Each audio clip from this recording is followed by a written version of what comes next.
It's mailbag time, and some of the questions coming in right now are absolutely shaping the entire direction of this Philadelphia Eagles offseason. Let's start with something that could define 2026 before it even kicks off. With Lane Johnson and Landon Dickerson coming back, the big debate is whether the Eagles still invest early in the offensive line, and more specifically, do they go offensive line in the first round? Here's the reality. Getting Lane Johnson and Landon Dickerson back is massive. When healthy, those two are among the best at their respective positions in football, but there are still questions. What are they going to look like physically after everything they've battled through? The extended offseason after the wildcard exit should help them get right, but this offensive scheme is changing. The team is moving from the Nick Sirianni and Frank Reich structure into a system inspired by Kyle Shanahan, Sean McVay, and Matt LaFleur. That shift alone changes how this line will be built and utilized. Howie Roseman loves investing in the trenches. History shows it. While Andre Dillard was the only first-round offensive lineman drafted by Howie in the last 11 years, he has consistently attacked the position in the first 3 rounds. Cam Jurgens, Landon Dickerson, Tyler Steen. That philosophy isn't going anywhere. And let's not forget, Lane Johnson won't play forever. Finding his successor is not something you solve in free agency because quality offensive linemen rarely hit the open market. Teams lock them up, so yes, offensive line early in the draft remains very much in play. Now let's shift to linebacker because this one has fans divided. Nakobe Dean played some really strong football in 2025 once he started getting more snaps, especially beginning with that Minnesota game. Under Vic Fangio, he was used more creatively, especially as a blitzer, and he was dynamic. Against the run, he's always been instinctive, reading, reacting, shooting gaps. In coverage, he can hold his own. But here's the financial reality. He could command somewhere between $10 to $15 million per year. You drafted Jihad Campbell in the first round. He's under team control for 4 more years, plus the 5th-year option. That's cost control, that's flexibility. Zach Bond is still solid, even if some lateral quickness slipped in 2025. And don't overlook Jeremiah Trotter Jr., who has traits that mirror a lot of what Dean brings to the table. If the Eagles want to get younger, faster, leaner, and more affordable on defense, paying top dollar at linebacker may not align with that strategy. Then there's wide receiver 3, assuming A.J. Brown is not traded, and trading him makes 0 sense if you're serious about another Super Bowl run. You've got A.J. and DeVonta Smith locked in as your top 2. The question is who steps up behind them? Jahan Dotson hasn't consistently made an impact. Johnny Wilson was missed last year, particularly as a run blocker in short yardage situations. Darius Cooper is an option, but relying solely on internal development carries risk. This draft is deep at wide receiver. Drafting a young, talented player and letting him develop behind A.J. Brown and DeVonta Smith makes a lot of sense. And with the new offensive system, the wide receiver 3 spot should be more involved. Under Sirianni, that role rarely produced meaningful impact. That could change with more creative route concepts and spacing designs. At tight end, it gets interesting. If the best player available happens to be someone like a dynamic prospect such as Kenyon Sadi, do you pull the trigger? Possibly, especially if he tests well at the combine. This class is deep at tight end, meaning value could also be found on day 2 or even day 3. As for free agency, Kyle Pitts is out there, still only 25 years old, extremely gifted, but not a blocker. Bringing him in likely means moving on from Dallas Goedert, and then you'd lack a true inline presence. Isaiah likely might offer a more balanced skill set if the team looks outside. Defensively, the debate between investing heavily in someone like Jalen Phillips versus acquiring a veteran duo like Bradley Chubb and Denzel Ward is fascinating. Phillips was dominant when healthy, generating over 40 pressures in 8 games and fitting perfectly into Vic Fangio's scheme. But injuries matter. Torn ACL, torn Achilles. He could demand over $20 million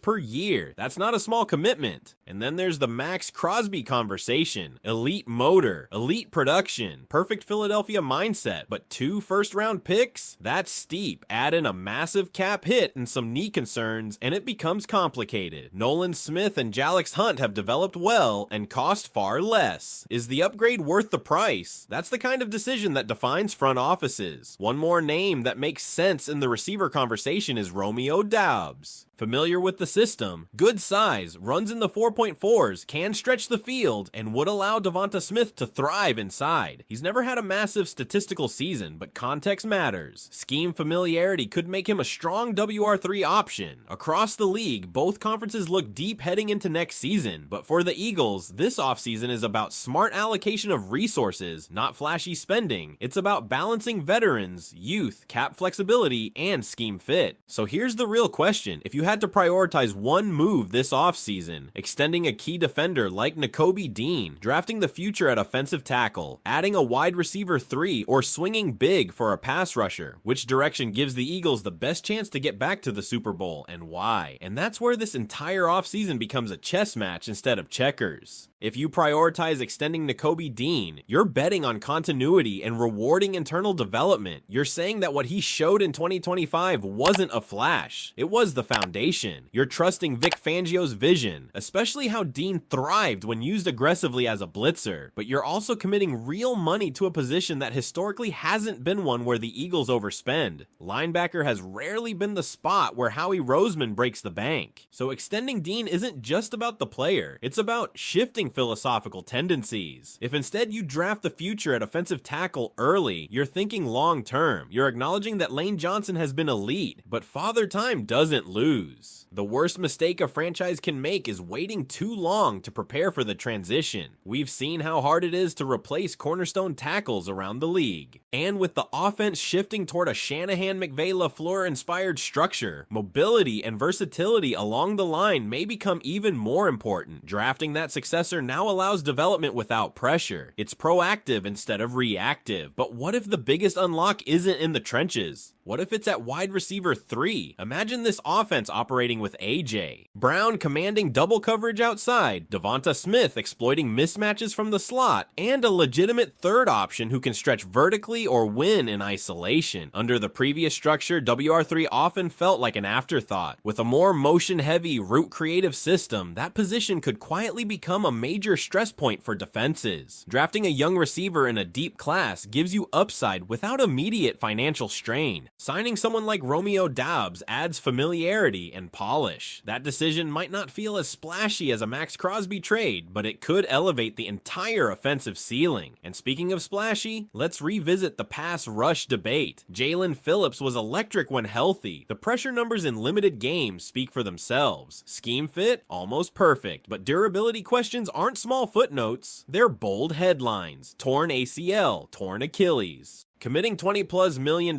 per year requires confidence, not just in performance, but availability. Then there's the Max Crosby scenario, the motor, the toughness, the production. He embodies what this city loves in a football player, but 2 first-round picks plus one of the highest cap hits in the league? That's not just an upgrade, that's an organizational pivot. It affects draft flexibility, it affects future extensions, it affects how you build depth. Nolan Smith and Jalex Hunt may not be elite yet, but they're ascending and affordable. Sometimes roster construction is about stacking good players at sustainable prices rather than consolidating into one superstar contract. What makes this offseason fascinating is that there isn't one obvious must move. The Eagles aren't desperate, they're competitive. They're still within a Super Bowl window. That means every decision is about optimization, not survival. Do you maximize the present by adding an elite edge presence? Do you secure the future by drafting the heir to Lane Johnson? Do you evolve the offense by strengthening WR3 in a new scheme? Or do you reward internal growth and lock in Nakobe Dean before the market explodes? This is where Howie Roseman earns his reputation, not by making noise, but by understanding timing. Windows close quickly in the NFL. Cap space disappears fast. Injuries change everything. The teams that stay contenders are the ones that anticipate the next problem before it becomes urgent. The extended offseason gives this roster time to heal. The coaching changes introduce fresh ideas. The draft class offers depth at several positions of need. There are multiple paths back to a parade down Broad Street, but but only if the right buttons are pushed in the right order. Now I want to hear from you. If you're sitting in that front office chair for one day, what's the move you're making first? And are you building for immediate dominance in 2026? Or are you protecting the long-term core of this team? And the deeper you dig into this roster, the more you realize this isn't just about adding talent. It's about aligning identity with opportunity. Because here's something that can't be ignored. This team is transitioning schematically on offense while trying to maintain defensive stability under Vic Fangio. That balance is delicate. When you change offensive structure, especially toward a Shanahan-McVay-LaFleur style system, you're emphasizing timing, spacing, play action efficiency, and yards after catch. That requires cohesion up front and intelligent route runners. It's not just about star power, it's about fit. That's why the offensive line question keeps circling back. If the run game shifts toward more outside zone concepts, athleticism at tackle and guard becomes even more valuable. Landon Dickerson and Lane Johnson returning is huge. But what if the staff believes the next evolution requires a different type of depth piece? That's why drafting an offensive lineman early doesn't contradict their return. It complements it. On defense, Fangio's structure thrives on disciplined edges and linebackers who diagnose quickly. Nakobe Dean showed growth in that role. Jihad Campbell offers long-term upside at a fraction of the price. Jeremiah Trotter Jr. represents developmental potential. So when fans debate paying Dean, it's not about doubting his talent. It's about asset management. The Eagles historically allocate premium dollars to quarterback, offensive line, wide receiver, and pass rusher. Linebacker, usually not. And that brings us right back to the edge discussion. If you look at recent postseason runs across the league, dominant pass rush travels. It doesn't slump in cold weather. It doesn't rely on game script. It creates chaos regardless of opponent. That's why the Max Crosby idea is so tempting. It's plug and play dominance.